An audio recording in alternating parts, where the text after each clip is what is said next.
먼저 이제 1번 문제에 해당되는 내용은 뭐냐 했습니다. 1번에는 뭐 완비된 뭐 여러 가지 승객, 엔진, 화물 등등을 제공할 수 있는 공간으로서 일체 완비된 유니트 박스라고 했습니다. 얘는 무엇을 얘기하냐면은 바디를 얘기하는 거죠. 바디.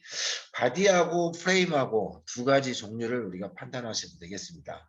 그래서 프레임 방식은 화물차 등등의 방식, 이중 구조죠. 그래서 받침대를 놓고 그 위에 목적에 따라서 적재함이라든가 캐빈 등등을 얹을 수 있는 하나의 받침대 역할로 하는 이중 구조를 우리는 프레임 방식이라고 합니다. 그죠? 그래서 그렇지 않고 날아다니는 비행기처럼 차의 하나의 완성체로서 만들어진 게 바디죠. 바디. 그죠? 일체형.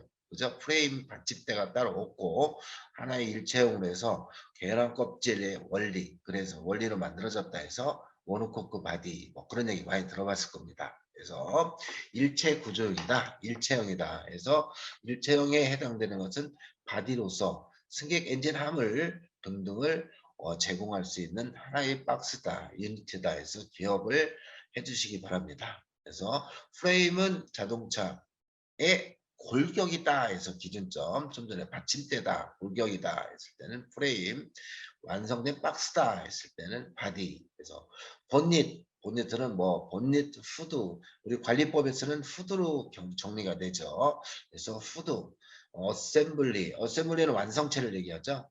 붙어있는 완성체를 얘기한다. 그러면 엔진 어셈블리 하면은 라디에이터가 떨어져 있죠. 그리고 냉각 장치죠. 그렇기 때문에 어셈블리에 들어가지 않죠. 하지만 시동 모터 같은 경우는 엔진에 붙어 있어요. 그죠? 그런 것은 어셈블리에 들어간다. 그러듯이 어셈블리에 대한 정의, 그리고 바디에 대한 정의, 프레임에 대한 정의 각각의 잘 이해를 하고 갖추고 있으면 되겠습니다. 두 번째, 바디 방식, 모노코크 바디 방식을 만들어진 이유는 뭐예요? 차가 조금 비행기처럼 잘 나아갈 수 있고 가볍고 아니면은 대량 생산도 하고 그리고 연비도 잘 나오게끔 그러게끔 해서 차체를 완전 재구성한 거죠. 그 재구성을 하다 보니까 거기에 대한 목적성이 가장 큰 게 하나가 들어가져 있죠. 공기압력 계수라고 있습니다. 공기의 흐름도죠. 공기의 흐름도로서 CD, 칸델라로 표기를 하고 여기서 학력 계수는 어떻게 해요? 스포츠카하고 승용차하고 비교했을 때 스포츠카가 훨씬 날렵하죠. 학력 계수가 더 적단 말이에요. 그래서 스포츠카는 0.3 칸델라다. 그래서 승용차는 한 단계 위 0.35에서 0.4 칸델라다. 그래서 밑줄 한번 해주고 기억을 해두시면 되겠습니다. 지금 이거 제공받지 않은 상태이시면은 나중에 제공받을 거니까 학습한 내용 잘 기억을 해두시면 될 것 같아요. 여기서 포인트는 뭐냐 했습니다. 좀 전에 공기압력 계수, 그리고 바디의 정의, 프레임의 정의를 알고 계시면 될 것 같습니다. 그림과 같이 이렇게 구성품이 떨어져 있는데 책 우측에 있는 이 그림을 보게 되면은 어떻게 돼요? 하나의 용접으로 해서 완성된 몸체를 얘기하는 거죠. 얘가 바디다. 그래서 기억을 해주시면 되겠습니다. 두 번째 문제 같은 경우는 견적서 작성서, 뭐 여러분들 잘 아는 거죠. 힘의 3요소는 작용점부터 시작해서 방향, 대각으로 이루어지고 크기가 어떻게 돼요? 이렇게 해서 힘의 3요소가 된다. 작용점, 방향, 크기. 시험에 좀 잘 나오니까 기억을 해주시고 관성력은 전혀 관련이 없죠. 그래서 힘의 3요소 한번 기억을 해주시기 바랍니다.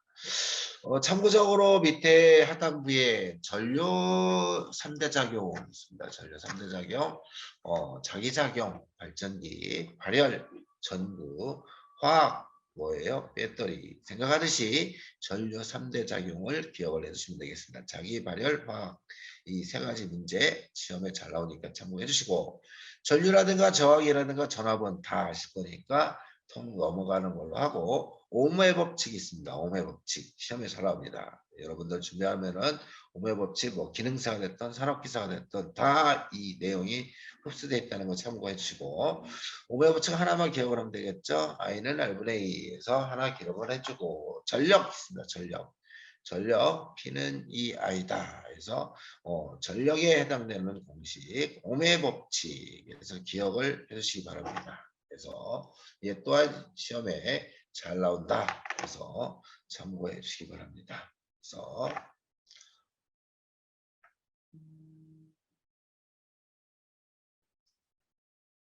3번 문제는 가속도로 구하는 공식이야. 가속도다. 그러면은 가속도 이기 전에 자동차의 충돌로 인한 충격력이 발생되죠. 충격력 하면은 어떻게 해요? 속도, 무게, 구조에 따라서 변화가 일어난다. 생각나죠? 속도, 무게, 구조에 따라서 이것도 시험에 잘 나오니까 참고해 주시고. 그럼 충격력을 구하는 것은 F는 MA, 그죠? M 질량, A는 가속도. 그래서 가속도 A는 T세크분의 큰 것 빼기 작은 거 한다. V2-V1 낮은 속도 빼기 처음 속도 한다. 그래서 가속도에 대한 공식도 알고 F는 MA도 아셔야 되고 P MV다 했습니다. 그래서 질량 곱하기 속도다 해서 세 가지 공식을 잘 기억을 해주시면 되겠습니다. 충격력 F는 MA, A는 T분의 V2-V1, 운동력 P는 질량 곱하기 속도다 해서 MV 기억을 해주시고, 여기서 제곱에 비례한다. 뭐냐? 속도가 2배 증가하면 손상되는 것은 4배로 증가한다 해서 기억을 해주시면 되겠습니다. 2배 증가하면 제곱에 비례한다 해서 4배로 증가한다. 그리고 또 이 단어 또한 기억을 한번 해주시기 바랍니다. 그래서 이 3번 문제 같은 2번이 답이겠죠. 그래서 4번 수리비 인정 범위가 아닌 것은 얘는 뭐예요? 보험사가 정비공장한테 줄 수 있는 돈에 해당되지 않는 것 생각하시면 되겠습니다. 다시 보상하는 수리비로 인정하지 않는 것은 뭐냐? 그래서 그럼 수리비로 인정할 수 있는 것은 다른 거 없죠. 정비공장에서 뭐예요? 수리를 하겠죠. 부품과 공임이 들어가겠죠. 또는 임시수리비라는 것은 차가 자력으로 이동할 수 있도록 응급조치한 겁니다. 다시 사고가 빵 났어. 빵 났으면 어떻게 돼요? 빵꾸만 떼우면은 이동할 수가 있어. 견인을 안 해도 돼. 그럼 그 자리에서 빵꾸 떼우는 그런 것을 응급조치하는 수리비를 임시수리비라고 한다. 그래서 분한 견인비 당연히 줘야 되겠죠. 간접수리비라는 것은 없습니다. 단어 자체가. 간접수리비라는 것은 없다. 그래서 수리비의 분류에서는 세 가지가 있죠. 직접 수리비, 임시 수리비, 추정 수리비 세 가지가 있습니다. 직접 부품과 공임, 보건 수리를 얘기한다. 임시 좀 전에 얘기했죠. 응급조치를 얘기한다. 추정 수리비, 선지급입니다. 미선 수리비를 추정 수리비를 한다. 그래서 기억을 해두시고 여기서 간접 수리비는 포함되지 않는다. 그래서 보험사가 줄 수 있는 돈은 범주는 세 가지입니다. 이렇게 직접 수리비, 임시 수리비, 분한 견인비가 있다. 그래서 참고를 해주시고 부품비에서 순정부품 제작사에서 공급하는 부품이다. 두 번째, 싸제 부품은 품질 보증이 없다. 세 번째는 별표, 얘는 시험도 잘 나오는 문제예요. 그래서 중고 재생 부품을 사용하는 경우는 시간 단축에 효과가 있다. 그죠? 그죠? 아니면은 교환하는 것보다 낫다고 판단할 적에 아니면 구입이 너무나 어려울 적에 원래부터 재생이었을 때 아니면은 신제품이 너무나 비쌀 적에 그럴 때 중고 재생 부품을 사용한다. 그래서 이 단어 또한 기억을 해주시기 바랍니다. 시간 단축의 효과, 교환하는 것이 낫다고 생각했을 때, 구입이 어려울 경우, 원래부터 재생인 경우, 부담이 너무나 클 때에서 중고 재생 부품을 사용한다. 해서 기억을 해주시면 되겠고, 마지막으로 제작 부품이 있습니다. 제작 부품 또한 얘도 시험에 잘 나오니까 기억을 해주시면 되겠습니다. 우리가 포니터 같은 경우 포니라고 차 알죠? 여러분들 아니면은 엑셀 그런 차 단종됐어. 그죠? 단종돼서. 하지만 뭐 클래식카 뭐 해서 그런 차를 또 끌고 다니거나 아무래도 운행하는 사람들이 아직도 있죠. 그렇듯이 뭐예요? 차가 단종됐어. 단종됐는데 단종돼서 부품도 없어. 부품도 단종됐어. 그럴 때 일회성 목적으로 제작해서 만들어 쓰는 부품을 제작 부품이다 해서 기억을 해주시면 되겠습니다. 그래서 3번과 4번 중요합니다. 시험에 자주 나오니까 기억을 해주시고 해당되는 4번은 간접 수리비는 수리비 없다. 기억을 해주시면 되겠습니다.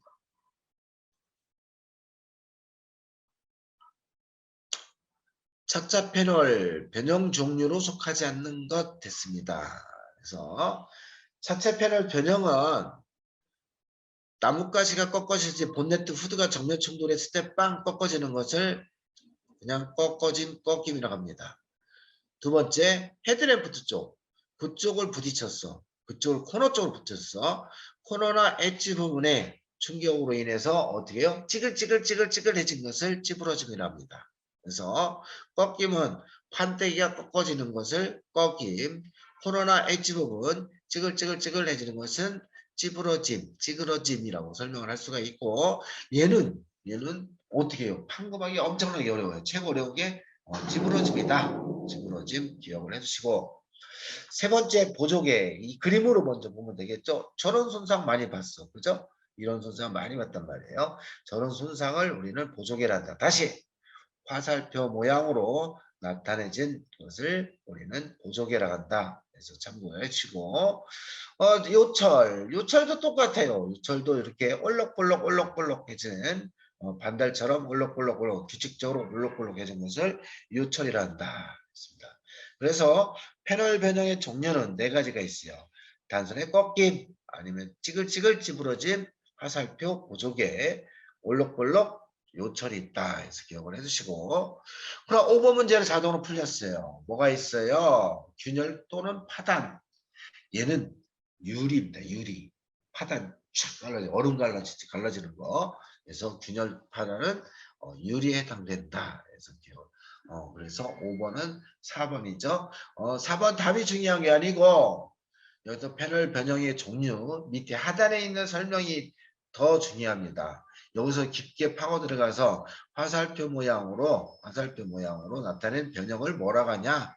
그래서 물어볼 수가 있는 거고 찌그러짐 판금이 가장 어려운 거로서 손상으로서 땡땡땡땡 라면 찌그러짐 아니면은 평판한 패널 위에 발생할 수 있는 손상이 뭐냐?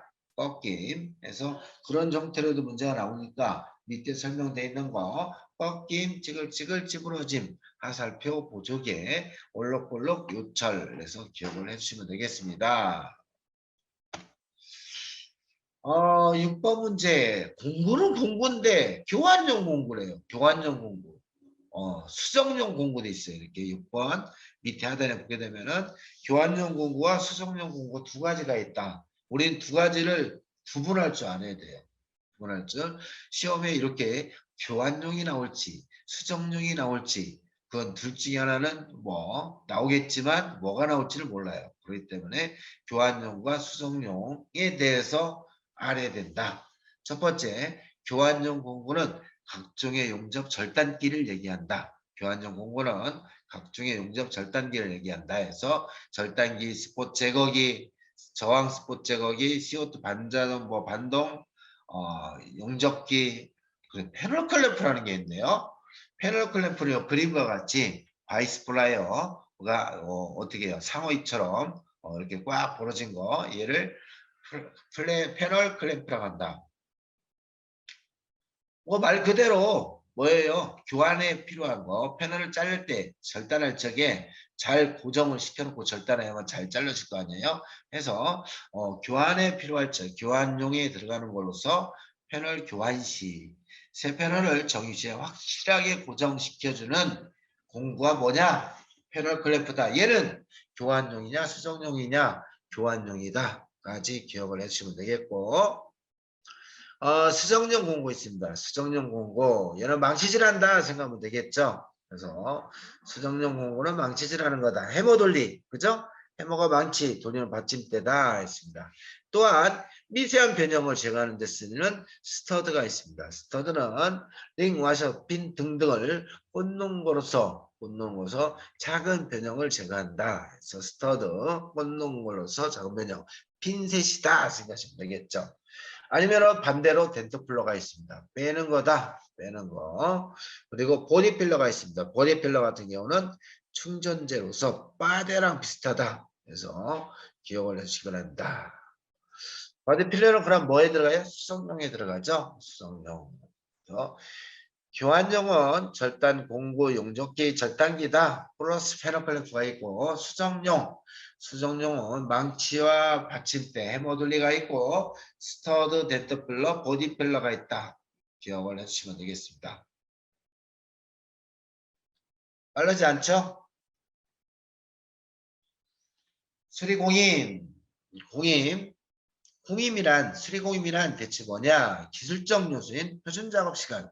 공임을 받으려면은 공임이 얼마나 써 하려면은 몇 시간 일했는데 그렇게 나오죠. 그러듯이 표준 작업 시간 곱하기 공임률을 적용시킨 게 공임입니다. 공임. 다시 수리 공임이란 뭐냐? 기술적 요소인 표준 작업 시간과 사회적 경제적 요소인 공임률을 적산 방식에 의하여 산출되는 금액을 수리 공임이라고 한다. 기억해 주시기 바랍니다. 시험 엄청나게 잘 나와요. 그래서 수리공임이란 기술적 요소인 표준 작업 시간에다가 사회적 경제적 요소인 공임률을 가능시킨다. 여기서 공임률은 뭐냐 그러면은 그러한 공임률은 작업자 한 사람이 1시간 동안 올린 매출을 얘기한다. 1인이 1H 동안 올린 매출을 우리는 뭐라고 하냐? 공임률이라고 한다. 해서 기억을 해주시면 되겠습니다. 그러한 공임은 엄청나게 많죠. 분해, 조립, 조정, 탈착, 교환, 판금, 도금, 용접 등등 쫙 있단 말이에요. 그죠? 있는데 수리 공임에 속하지 않는 게 세 가지가 있습니다. 세 가지. 수리 공임에 속하지 않는 것 해서 문제가 나올 수 있으니까 아닌 것 세 가지. 분한, 견인, 견적. 얘네들은 수리 공임에 들어가지 않는다. 돈을 따로 못 받는다 이거예요. 따로 분한 공임이 아니고 분한 작업이죠. 견적 작업. 그리고 견인 작업. 그래서 여기서 생각하면은 어떻게 해요? 수리공임에 속하지 않는 것은 분한, 견인, 견적 작업이 있다는 거 참고해 주시기 바랍니다. 그래서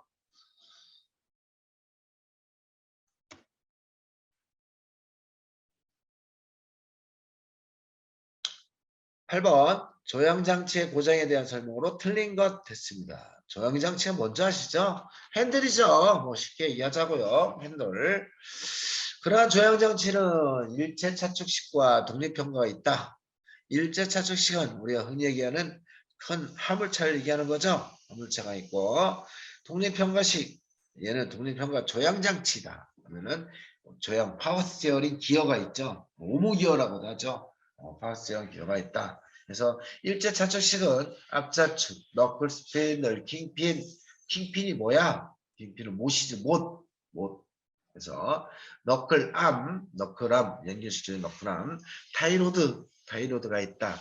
타이로드는 막대기죠. 막대기 넥타이 했을 때 타이로드 또는 비트암이라고 하죠. 비트암 같은 건 핸들 밑에 있으면서 방향을 바꿔주는 거죠. 그래서 핸들 밑에 있으면서 방향을 바꾸는 비트암이 있다. 그래서 조향기어 장치가 있고 조향축, 조향핸들 등등으로 조립된 것을 일제차축식이라 한다. 그래서 일제차축식을 보게 되면은 화물차 방식이 됐어요. 화물차 방식이다 보니까 바퀴가 클 거 아니에요. 무겁고. 안 되겠대. 지렛대로 밀었다 당겼다 하자. 그 지렛대를 타이로트로 생각하면 되겠습니다. 너무나 무거우니까. 그래서 밀어주는 당겨주는 드래그 링크가 들어가지고 그 밑에 빗드암이 있다. 빗드암. 그럼 빗드암이 각도를 바꿔주면서 종감속이죠. 그래서 얘는 어떻게 해요? 조향 핸들과 비율이 있겠죠. 비율. 그죠? 우리가 조향기업이 하고 들어봤을 거예요. 그죠?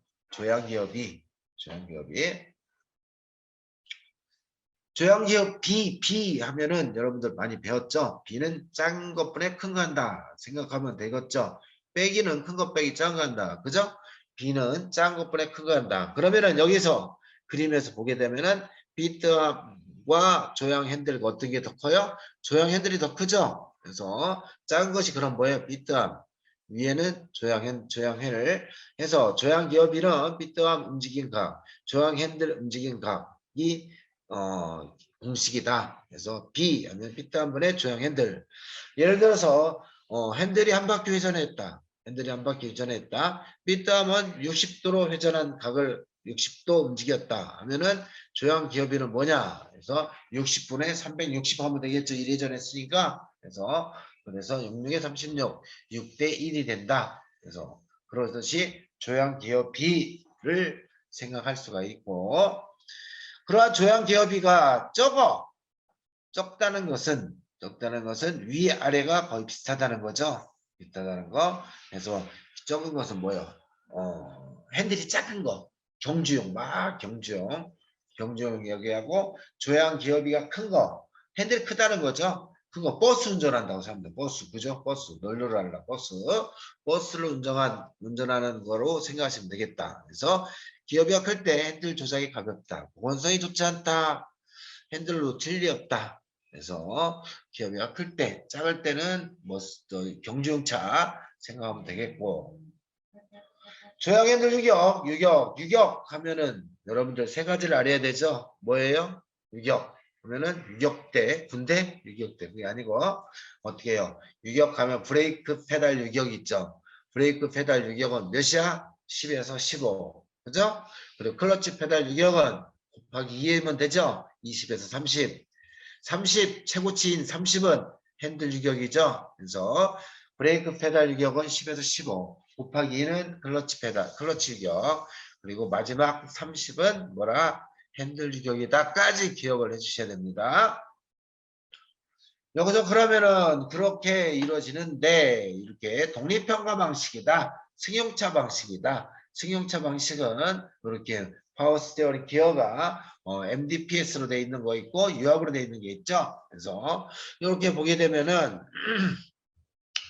동력 실린더가 있어서 부식이 왔다 갔다 주사기처럼 왔다 갔다 하면서 바퀴를 방향을 전환시킬 수가 있죠. 그래 기어 박스가 있고 아니면은 조향축이 있다. 그래서 그냥 간략하게 기억을 해두시면 되겠습니다. 그래서 이렇게 여기에서 보게 되면은 일제 차적식은 타이로드 피트암 조향기어장치 조향축이 있다.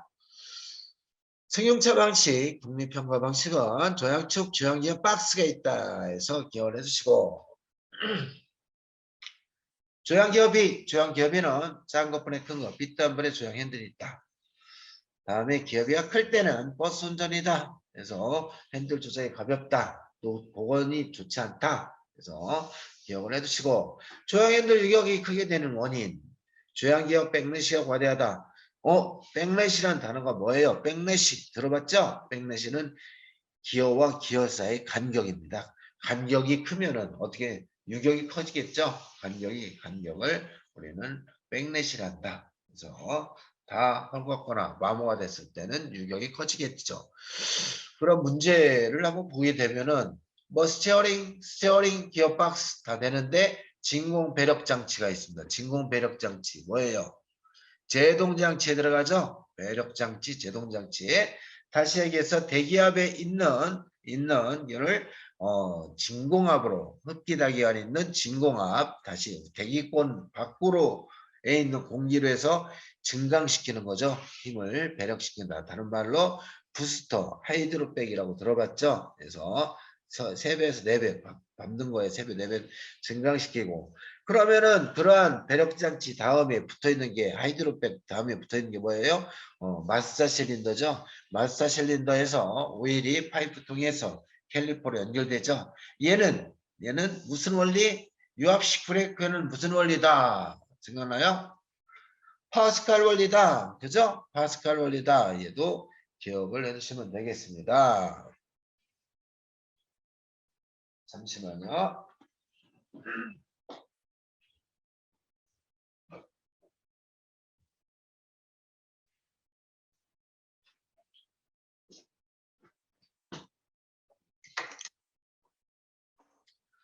코로나 때문에 그런가 목이 계속 마릅니다. 8번 그래서 풀렸죠? 그럼 9번 나가겠습니다. 9번. 문제 중에 2차적 충돌, 1차적 충돌, 1차 충돌, 2차 충돌 뭐 그런 게 있는데 여기에서 우리가 알고 있어야 될 것은 네 가지를 알고 있어야 됩니다. 다시 얘기해서 1차 충격과 2차 충격, 직접 손상과 간접 손상을 알고 있어야 된다. 다시 해서 1차 충격은 최초 충격이요. 꽝 하는 성격을 1차 충격이라고 그래요. 꽝 하면 뭐해? 뒷좌석에 있던 사람이 앞으로 빡 뛰쳐나가죠. 유리 깨지면서. 그죠? 그것은 뭐야? 갑자기 쓰는 순간에 관성력이 발전이 돼서 앞으로 뛰쳐나가는 거죠. 그래서 그것을 2차 충격이라 한다. 최초 충격광 1차 충격. 1차 충격이 발생되는 후 그에 따라서 관성 손상이 발생된다. 이 관성 손상을 뭐라고 한다? 2차 충격이라 한다. 힘이 그러면은 어떻게 해요? 반대 방향이다. 그죠? 충격력이 반대 방향이다. 그래서 그다음 두 번째 직접 손상과 간접 손상을 좀 알아야 되죠. 그래서 직접 손상은 말 그대로 직접 접촉한 손상이에요. 직접 손상은 직접 접촉해서 손상을 얘기하는데 간접 손상이라는 게 있죠. 뭐예요? 앞에서 사고 빵 났는데 뒷문이 안 열려. 그죠? 왜? 충격력에 의해서 그 부딪힌 부위가 패널이 변형이 돼서 밀려서 들어와서 문이 안 열린다. 그죠? 이 그림처럼 뭐야? 그림처럼 사이드 부분 필러 패널을 만져서 필러 패널 빵 쳤는데 빌러 패널은 물론이고 루프 패널까지 힘이 발생되죠. 변형이 발생된단 말이에요. 얘도 뭐라고? 간접 손상이다 했습니다. 그래서 기억해 줘야 될 거 1차 충격, 최초 충격. 최초 충격광 한 다음에 앞으로 뛰쳐나가는 관성 손상, 2차 충격이고 직접 손상, 접촉한 손상을 직접 손상으로 해요. 직접 손상으로 인해서 후퇴, 밀림 등등이 발생돼서 뒷문자가 안 열리는 거 얘를 뭐라고요? 간접 손상이다. 자동차 루플렉에 적재물을 많이 싣고 가면서 빗보장 푸드푸드푸드 간 다음에 사이드 부분이 루프 부분이 타지는 않는데 우그러짐이 발생됐어. 얘도 또한 무슨 증상? 간접 손상이다. 그래서 네 가지 기억을 해주시기 바랍니다. 그래서 9번은 자동으로 그냥 자동차로 풀리죠? 어떻게 해요? 관성 운동한다. 관성 손상. 얘는 뭐다? 2차 충돌이다.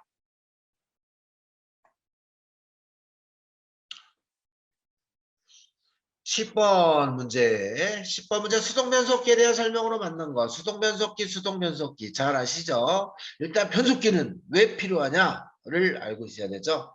회전력 증대한다. 그죠? 회전력을 증대할 수가 있다. 아니면은 무모한 상태로 중립해 놓을 수가 있다. 그죠? 아니면 후진을 위해서 있다. 세 가지. 회전력 증대, 중례의 후진을 위하여 변속기의 필요성입니다. 그럼 수동 변속기와 자동 변속기가 있는데 수동 변속기는 어떤 구조예요? 동기물림식이죠. 다시 얘기해서 추측 기어와 부측 기어가 있다. 동시에 물려서 회전이 똑같다 해서 동기물림식. 그러나 동기물림식에는 기어 변속이 이루어질 때마다 수많은 기어가 변속이 될 때마다 어떻게 해요? 원활하게 기어가 바뀌어 나갈 수 있도록 어떻게 해요? 기어 물림이 잘 될 수 있게끔 안내 역할을 해주는 싱크로메시가 있다. 그래서 수동 변속기는 동기물림식이고 싱크로메시가 있다 했습니다. 원활하게 하도록 기어 물림이 잘 되게끔 이렇게 어떻게 팡판대기로 해서 기어가 끼어들어가는 거하고 모처럼 생겨서 끼어들어가는 거하고 틀리죠. 그래서 원볼 모양으로 이렇게 돼서 기어가 물림이 제대로 들어갈 수 있도록 만들어지는 게 뭐다? 싱크로메시 기구다. 그래서 그림을 보게 되면 아시겠죠. 포크가 왔다 갔다 하면서 기어가 체인지될 적에 안내 역할을 해준다. 싱크로메시. 다음에 럭킹볼과 인터록이 있습니다. 럭킹볼, 락 시켜준다는 거죠. 기어 빠짐을 방지한다. 인터락은 안내 역할을 한다. 왜? 기어의 이중물림을 방지한다. 이중물림을 방지하기 위해서 인터럭가 있다는 거 참고해 주시고 그럼 자동 변속기는 뭐예요? 타임 레그가 있죠. 자동 변속기 유압으로 압축압력 유압으로 변속이 되는 거다 보니까 유압에 어딘가 슬립이 발생되면 어떻게 되세요? 뒤다 딱 놓고 가려고 하는데 아니 몸은 가는데 차는 안 움직여. 뭐 이상하네 하고 밑에 쳐다보다가 어떻게 해요? 갑자기 뿡 치고 앞으로 나가죠. 뒤늦게 출발하는 타임 레그가 있고 스톨 시험. 스톨 시험이 뭐예요? 스톨 시험. 스톨 테스트라고 들어봤죠? 그래서 스톨 시험은 자동 변속기의 슬립 현상을 확인한다를 기억을 하면 되겠습니다. 그래서 스톨점에 제대로 오냐 안 오냐, 우리가 운전을 할 적에 자동 변속기 차 운전하다 말 거예요. 쭉 가다 보니까 2400 되면 기어 변속은 뚝 돼. 다시 또 쭉 가다 보니까 2400 되면 기어 변속은 뚝 돼. 그게 뭐예요? 스톨점이다. 스톨점. 스톨점에 제대로 도착하려면은 압축 압력이 세지 말아야 돼. 중간에 압축 압력이 세면 어떻게 해요? 스톨점 제대로 도착하지 못해. 그냥 훅 지나가도 기어 변속이 안 돼. 그죠? 그런 것처럼 스톨점이 잘 오냐 안 오냐 스톨 테스트를 기억하는데, 스톨 테스트 하는 방법은 어떻게 해요? 가상으로 압축 압력이 어딘가 세나 안 세나 확인하기 위해서 가상으로 뒷도는 아래다 놓죠. 뒷도는 아래다 놓고 변속이 되지 않게끔 브레이크를 밟죠. 밟은 상태에서 RPM을 훅 밟았어요. 밟았더니 2400이 멈춰있다. 정상이네. 쭉 밟았더니 4000까지 꽉 넘어가. 얘는 어딘가 슬립 발생한다. 아니면은 밟았더니 어떻게 해요? 움직이지도 않아. 그럴 때는 엔진 출력 부족이다. 그렇게 생각을 하시면 되겠고, 그래서 스톨 테스트는 5초 이내에 한다. 왜? 고장나면 안 되니까. 잘 고장나니까 억지로 막아놓는 거잖아, 댐을. 그래서 그러면은 5초 이내에 한다. 그래서 스톨 테스트 하는 방법도 알고 계시면 되겠고, 밸브바디 불량으로 슬립이 경험했다 해서 오일의 불량, 밸브바디 배분이 잘못되면은 당연히 슬립 현상이 발생되겠죠. 그래서 기어 빠짐, 좀 전에 락킹볼, 기어 빠짐을 방지하는 게 락킹볼이랬죠. 그래서 주행 중 이음 소리가 날 수 있겠죠. 소리. 수동 변속기는 구동 조건의 이음 발생을 하는 세 가지 시험 있죠. 뭐예요? 운행, 그죠? 그 다음에 주행, 타력 주행, 그죠? 그래서 얘도 기억을 해주시기 바랍니다.